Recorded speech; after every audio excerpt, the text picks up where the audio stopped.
तो बहुत सारे भाइयों ने कमेंट्स किया कि उनके मुर्गों के चेहरे सूज जाते हैं। तो आज मैं बताता हूँ कि वो किस वजह से सूजते हैं और दाने किस वजह से चेहरे पे बन जाते हैं।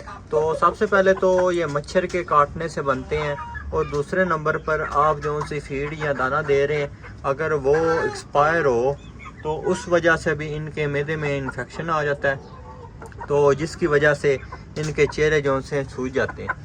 तो इसका आपको बहुत ही आसान हल बताने लगा हूँ। आपने ये सिरप यूज़ करना है, इसे डायरेक्ट ही तकरीबन 1 सीसी जो सा है इनके गले में डाल देना है।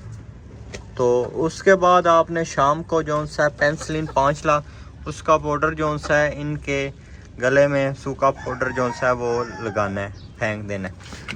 तीसरे नंबर पर आपने जो से दाने बने हुए हैं चेहरे पे, उस पे टूथपेस्ट नहीं होती जो सी दांतों वाली, वो आप कोई भी यूज़ कर सकते हैं। वो आपने लगानी है 3 दिन, इंशाल्लाह रिज़ल्ट आपके सामने होगा।